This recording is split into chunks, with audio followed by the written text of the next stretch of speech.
possible. Thank you for coming to our briefing on protecting and promoting the human rights of scientists, scholars, and students around the world. I'm Sarah Mamcomb, the Policy Director for the Society for the Psychological Study of Social Issues. We are one of the sponsors today. And I'd also like to thank our other sponsors, the American Association for the Advancement of Science, the American Chemical Society, the American Psychological Association, the Committee of Concerned Scientists, Scholars at Risk, and Lehman College. I also want to thank Dr. Kim Stanton and Rosie Berman, who helped make today possible. They work for the Tom Lantos Human Rights Commission. And Dr. Misha Thompson, who's unfortunately traveling, but she also really helped us pull this together. And she's with the Commission on Security and Cooperation in Europe, also known as the U.S. Helsinki Commission, which is the honorary host today. A few words about why we were really interested in doing a congressional briefing on this topic. My organization regularly sponsors congressional briefings on all sorts of psychological science topics. We've done briefings on the psychological effects of genocide. We did a briefing on prevention of human trafficking. This issue is of interest to us both because we study human rights, but also because our own members have been affected by some of the issues we're going to be talking about today. So this is very personal for us in a way. It's also interesting to note that one of our founders, Dr. Kurt Lewin, was himself a Jewish refugee from Nazi-era Germany.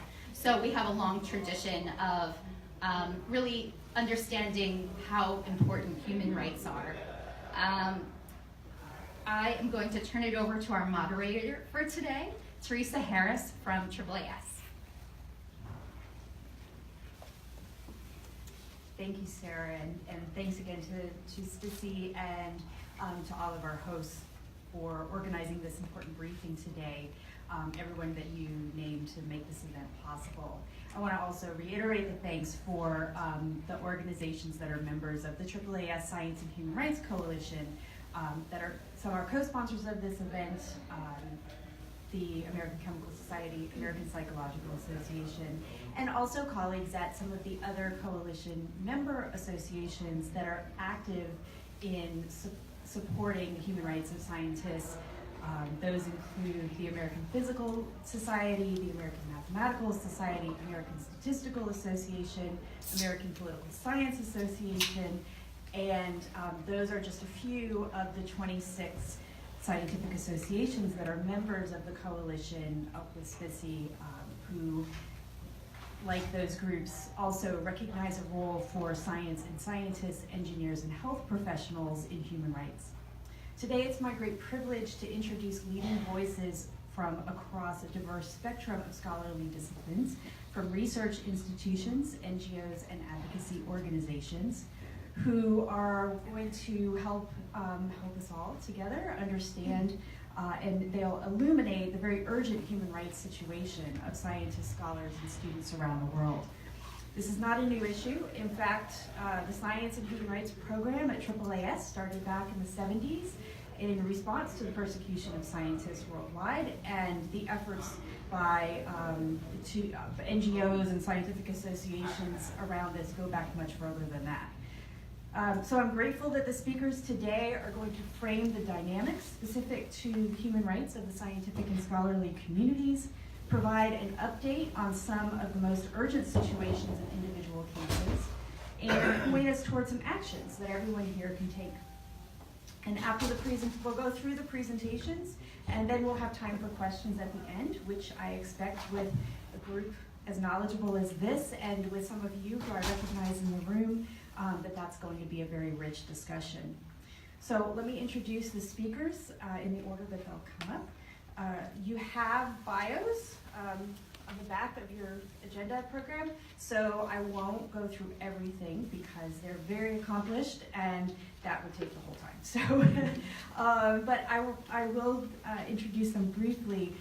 Dr. Rebecca Everly is our first speaker. She's the director of the Committee on Human Rights at the U.S. National Academies of Sciences, Engineering, and Medicine. And then we'll hear from Robert Quinn, the founding executive director of the Scholars at Risk Network, an international network of institutions and individuals whose mission it is to protect scholars and promote academic freedom. We'll then hear from Dr. Olga Hummler, who will be joining us by video. She is going to talk about the human rights situation of academics in Turkey and give us an update on that.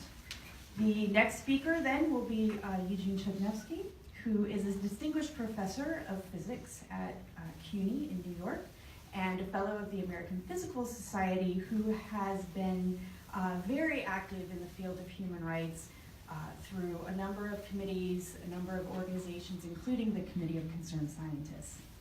And we're fortunate today to be joined by Teng Bao as well, a visiting scholar at the U.S. Asia Law Institute of the NYU Law School, who is a human rights lawyer who studies criminal justice, human rights, social movements, and political transition in China, and is the recipient of a number of human rights prizes and prizes for his work to support democracy. So thank you. We'll get started.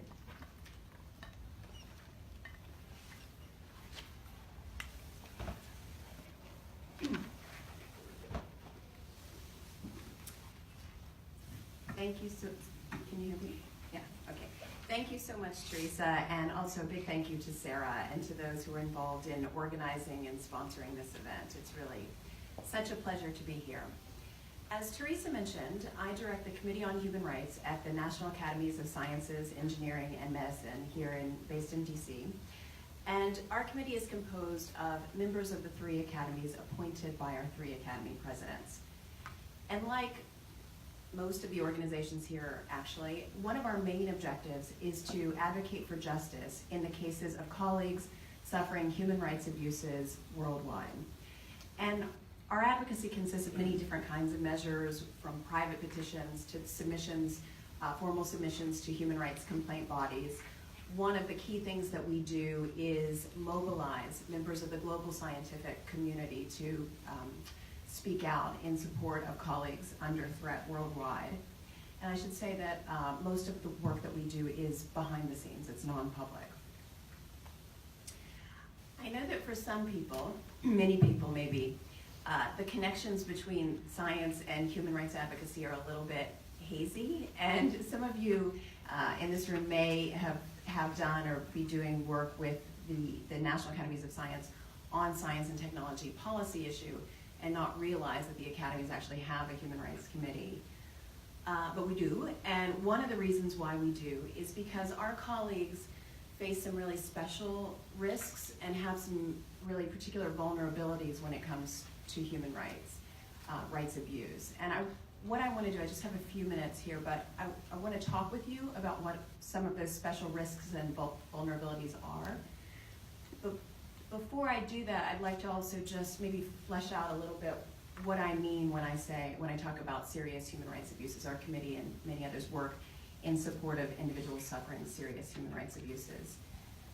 That's obviously a very broad concept, but just to give you a sense, to bring it down to reality, to tell you about the situations that we regularly see.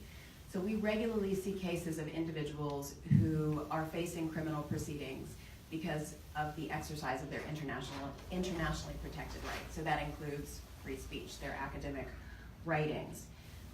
People who are undergoing trials that don't even meet the most basic standards of due process, any standards that we would recognize, no access to a lawyer, the right to examine evidence. People who are subjected to long-term travel bans. Some have had their citizenship withdrawn. Occasionally they've been made stateless. And then, excuse me, as you would imagine, many people who are held in arbitrary detention, sometimes for years, often suffering mental and physical abuse, sometimes amounting to torture. So what are the special vulnerabilities that these people have and the special risks that they face? The first thing I suppose to bear in mind is that in many cases, our colleagues are involved in research and evidence gathering on really sensitive issues in their societies. And in some cases, that can mean that they're involved in researching subjects like AIDS that are considered taboo in some societies. But often, what we see is that these individuals are involved in researching issues like environmental protection or public health or just economic policy, issues on which governments don't want to see counter narratives. And something I should mention here, because I'm talking about scientists, when I say scientists, I mean both natural and social scientists, so that would include economists and political scientists, for example. And we see what you would expect we would see, and that is that in societies where governments are really concerned about having a monopoly on the information that's flowing within their societies, and where they're really sensitive to criticism, that independent researchers can find themselves in a lot of trouble. So this is one category. Actually, I'd like to just maybe flesh this out just a little bit more by telling you in general terms about two cases that we're looking at now that fall into this category. One is an agricultural engineer who is doing, he published some research on the presence of toxic chemicals in the soil in a part of his country. And evidently, that information is quite sensitive because he's been investigated by a prosecutor dealing with crimes of terrorism, and he's facing up to 12 years in prison. Another example of a case that we're looking at, and many other organizations are as well, involves an ethnographer whose work focuses on the culture and the history of a ethnic and religious minority community within her country. And so happens that this particular minority group is also being subjected to a forced assimilation campaign and a human rights crackdown. And so in the midst of all of this, our colleague has been taken and she's being held in secret incommunicado detention at the moment. So these are cases involving research and investigations and how those can get you into trouble, get our colleagues into trouble in some cases. But a second category that we often see and is related is situations where colleagues come into conflict with their governments because they have followed professional ethics codes applicable to their populations, and they're seen as disloyal in some way to their governments because they followed their professional ethics rules. And the classic example of this, and I'm sure my friend from Physicians for Human Rights can talk more about this, but the classic example is medical professionals, doctors, nurses, healthcare workers who provide care to injured protesters or members of marginalized communities, people who are not in favor of the government, and then they see themselves being branded as terrorists, as threats to national security. And then the final category that I want to mention, and this is more rare, but it occurs, so I thought I would mention it, and that is cases where scientists object, they're asked to participate in certain governmental scientific projects, and they object for their own moral reasons, and find themselves punished. And I've been with the committee for 4 years during my time. We've seen that with an individual who is objected to being part of a weapons development project and then been put on trial and punished, sent to prison, suffered really horrible treatment. So this category of cases, these three examples, are cases where individuals have been targeted in some way in connection with their professional work.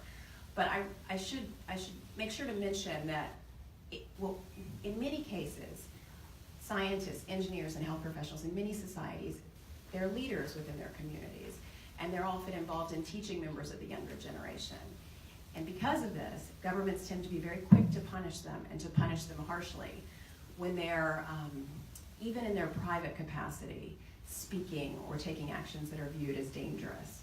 And when I say dangerous, I mean speaking up for human rights and social justice, or being part of producing a peace plan in their societies. And we've seen all of the types of serious human rights abuses that I've listed in these cases, and also targeted killings in situations where governments want to make these people an example of the consequences of even peaceful dissent. So I mentioned that our work is largely behind the scenes. I have many wonderful colleagues here who are going to talk with you about specific country and case situations, but I also just wanted to say how much we really appreciate your interest in this topic, which I think does not receive enough attention. And I know many people in this room, and I also want to thank you for your role in promoting human rights as well.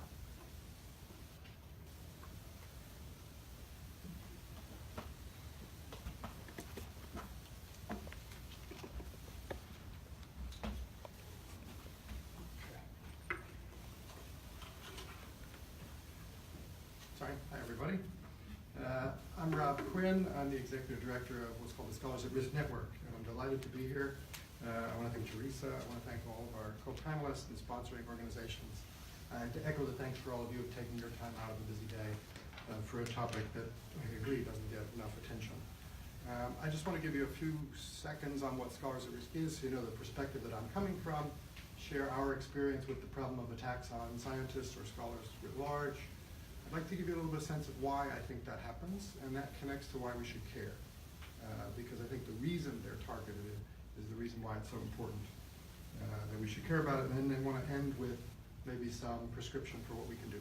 Okay. So first, Scholars at Risk. Scholars at Risk is a network. The full name is Scholars at Risk Network. About 520 institutions at the moment in 37 countries or so, including 14 national sections, we call them. So there's SR USA, SR Canada, SR Norway, and so forth. And about 8 what we call partner networks, which is formal partnerships with major higher education associations, such as the European University Association, which is the major network of universities. So we have this network, and why did we build it? Well, we built this network, number one, recognizing that scholars have always been and will always be under pressure. Because scholars stand at the intersection of power and ideas, as I'll talk about in a second. And so that dynamic leads to pressure. In the worst cases, that leads to very, very serious, grave pressure, as Becca was indicating, as I'll get to in a moment. So build a network, number one, to bring scholars in who are not safe where they are so they can keep working. So we call that our protection work. The primary activity is to ask members of the network to create positions to host threatened scholars. So plug number one, if anybody's connected to a higher education institution or association, get them involved in the network. Maybe they can host a scholar for a temporary visit. We currently have about 700 scholars on our list seeking help. That's about 50% more, or I should say 100% more. Historically, it was about 350 a year as our baseline caseload. It's now 700 and continues to grow. We can talk about why. We place in positions between 100 and 125, 130 scholars a year just within our network. And that equals to about $4.5–5 million of direct support from institutions to host scholars. So that's a vital part, and we're very grateful to all the partners that put those funds in. But we always knew that you could help 10 scholars a year, 100 scholars a year, 500 scholars a year, 1,000, whatever the number is. The problem is bigger, and we're not going to be able to host all the scholars that need help, and neither really do we want to, because we don't want them leaving their countries. We want them to stay in their countries and work where they are as free and independent scholars. So our second track of activity is what we call our advocacy work, which is just what it sounds like. It's using the tools of the human rights movement, primarily in a conversation with states, and that's what I'm mostly going to talk about today. But we also know that we can't just depend on states, as I'll say in a second. So we need to talk about the higher education sector's responsibility here too. So our third track is what we call values promotion, which is, or research and learning, conferences, workshops, courses to promote academic freedom so that we can better understand it, and we can use the leverage of the higher education sector, which is a $1 trillion industry, to try to encourage positive behavior, at least in the places that are on the margins, right? So plug number two, for anybody who's curious, we have a MOOC on academic freedom. I left these outside. Anybody know what a MOOC is? Everybody knows? It's an online course, a free online course. Massive open online course, the actual name. And if you've ever wondered what academic freedom is, and more importantly, because on who really wonders about that, why does it matter to people who aren't academics? That's what the MOOC is about. And it's what I'm about to say. So I'll give you the short version of the MOOC. But it starts April 15th, if anybody wants to sign up.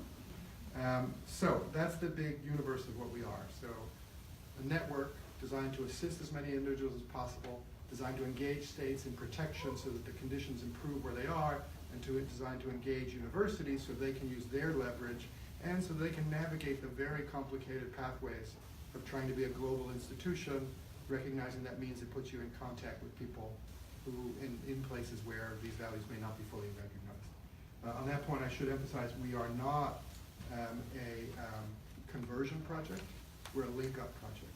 There are people all over the world that support the value of academic freedom. There are people in universities that want to be able to ask interesting and difficult questions. So the question is, how can we support them? So our main work on our advocacy project is what we call our research and learning work. We put out an annual report called Free to Think. There's a few copies out back if anybody would like them. It's all available online. The reason we did this report is really to establish a baseline, a framework, a set of categories so we could begin to understand how big is this problem. Because I found in my first 10 years of doing this work that most people in higher education knew a story of one or two scholars who got into trouble, usually in their own discipline or from the country they came from, but they saw those as unrelated to the scholars in other disciplines or in other countries.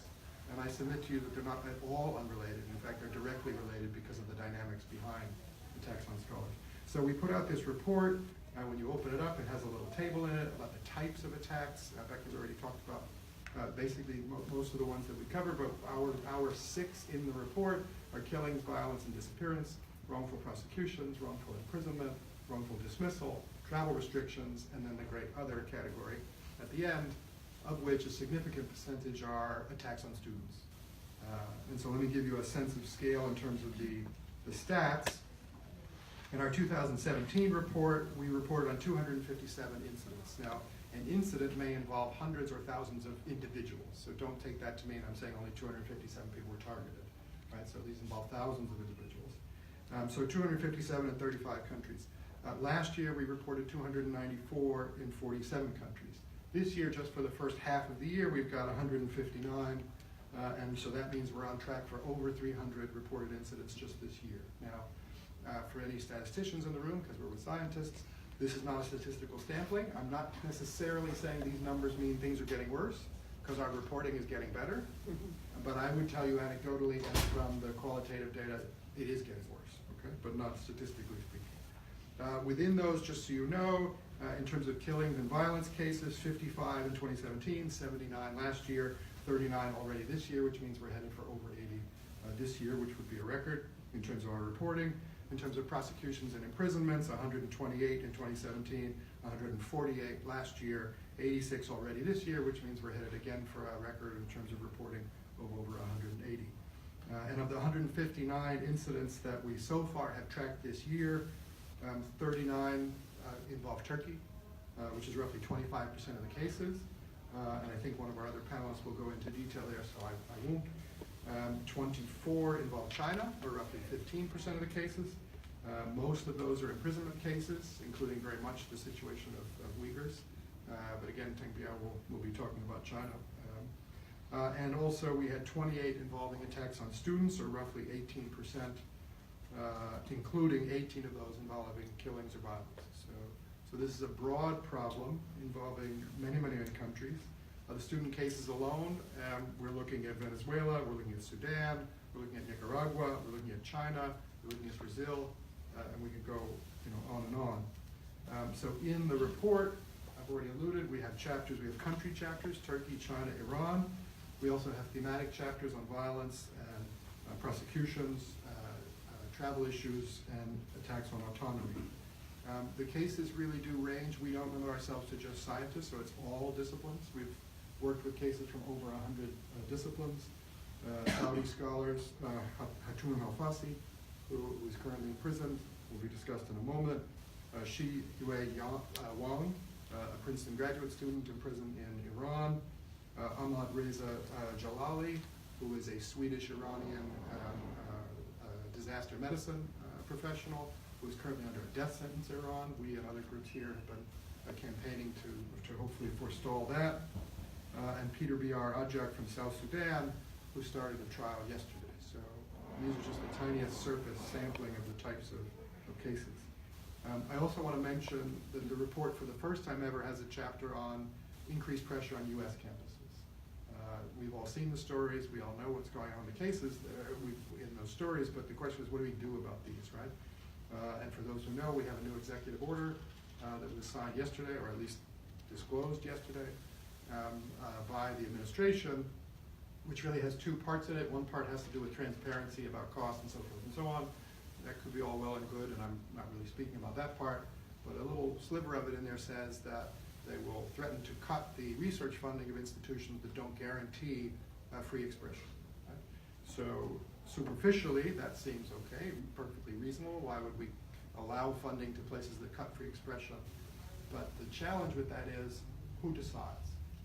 And this is the big issue here. So there are reasons why scholars attacked, and I'm going to talk about that for just a second. But I'm telling you that why is not the most important question. The most important question, or a better question, is who decides, the agency question. And actually the most important question from our work at Scholars at Risk is the consequences question. What happens if someone crosses the imaginary line? Right? So we have where is the line, who decides where the line is, and what happens. Right? And this connects to why scholars are attacked. And Becca helped set me up on this. Sometimes scholars are attacked for their ideas, for the particular idea that they're working on. But I would submit to you that that's a minority of the situations. We need to protect the ideas that they work on. We also need to help scholars because they represent human capital, if you don't mind that economic term. And when these societies under pressure have a chance to rebuild, we're going to need that talent. We're going to need that capacity. But that's not really the big reason why scholars are attacked, and it's not really the big reason why I think we really need to have these efforts to protect them. I submit to you that the big reason that scholars are attacked is simply because they ask questions. Okay, it's simply because they ask questions, and that is threatened. So, Einstein gave us E equals mc squared, right? Again, my apologies to all the scientists, mathematicians, and physicists. I would give you L equals pt squared, what I call the legitimacy equation. Right? Legitimacy L comes from power matched to an assertion of truth that is shared. Right? An assertion of truth that is shared. When scholars' questions challenge that assertion of truth, then they get attacked. Right? So, and we can talk about it, but this is why in some places, some scholars are perfectly safe. And they think there's 100% academic freedom in that place, because their questions don't touch on the assertion of truth on which the authority's legitimacy is grounded. But for those scholars who do, or know that the questions they would like to ask do touch on that assertion of truth, they get attacked. This matters to all of us because all of us want societies where we can ask questions, where we can engage in discourse, because those are safer, more prosperous societies, more rights-respecting societies. So I would submit that as we look at all the cases, we hear about these different places, think about the line, who's asserting the line, and what is happening to scholars who cross these lines. In the case of Turkey, for example, which will be discussed, we wrote a letter to the government after they first put all the Academics for Peace signatories under investigation. And we said, what are you doing? You're supposed to support academic freedom. It's in your constitution. It's in your laws, blah, blah, blah. They wrote it back, which was really kind of nice because most of the time the governments don't write back. But they wrote back, and the first two lines says, yes, we totally agree with you on academic freedom. It is in our constitution, it is in our laws, period. Second sentence, which I will paraphrase, but you don't understand. They crossed the line. They're terrorists. So that's the dynamic that is underneath a lot of these cases, is there's a line. And again, I should go with, we shouldn't assume this is just over there, okay? We shouldn't assume it's just over there. There are incidents here. And when I say that, I'm not just talking about political, it's also on our own campuses, within our own administrations, within our own departments, and frankly, within all of our own minds. When we hear about these incidents and we judge them, and we judge somebody went over the line, we need to be careful that we're not defining the space of legitimate or illegitimate based on the content, based on the question, as opposed to the conduct, right? Which is violence is outside. Okay, that's outside, but the ideas. Let me close with a prescription, if I can, and this is in the MOOC, plug number 3. We need to be more proactive. We need to talk about academic freedom more. We need to explain it to ourselves, because I tell you, most people in higher education do not understand it. It's not what they think it is. We need to understand it better ourselves, and we need to explain to the public why it matters. Okay? Academic freedom exists because the university community is supposed to serve the public. It's supposed for the public good. It's like press freedom. So if I could have one of my wishes, you go all around the world and people understand why a free press matters, even if they don't have it. They understand the concept of a free press and why it matters to the people. You go out all around the world and you ask them if they care about academic freedom, and the average person thinks that's for them. That's not for me. So we need to do a better job of that. Our MOOC is an effort in that. We need to do more raising awareness of these cases. And since I'm here on the Hill, I want to really thank last week we had our Student Advocacy Day, which students who participate in workshops, learning to campaign on behalf of imprisoned scholars, come to DC for 2 days, they do some workshops, and then they come to the Hill and they have meetings with officials raising the cases of some of the imprisoned scholars that you're going to hear about today.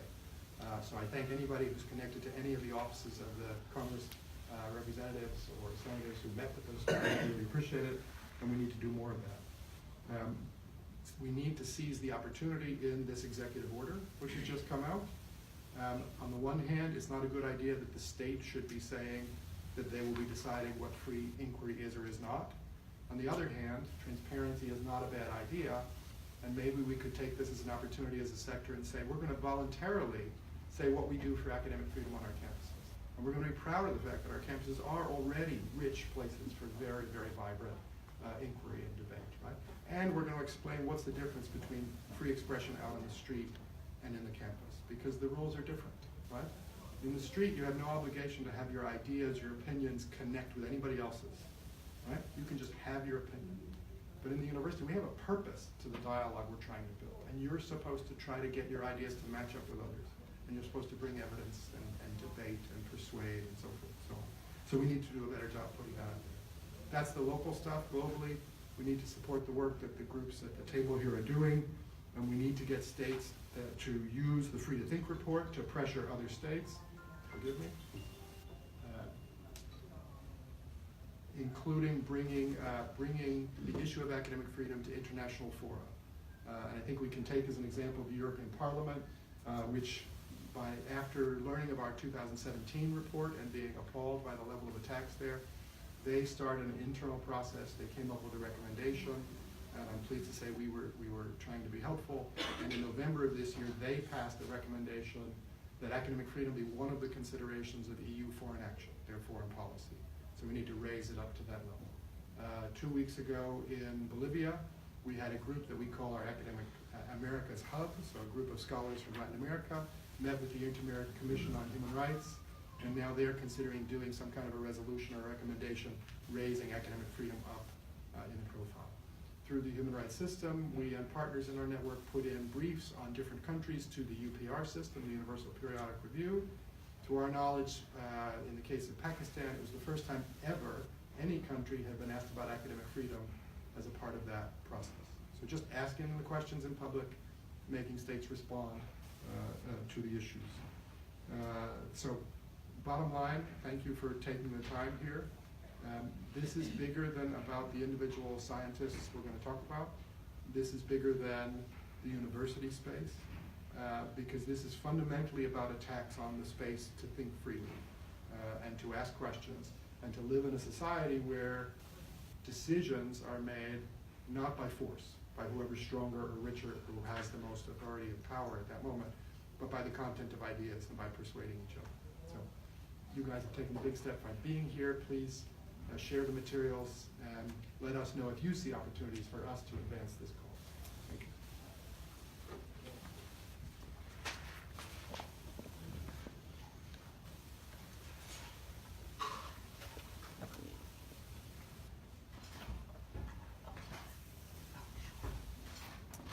So there we go. While Sarah is setting up the video, I'll tell you a little bit about the speaker.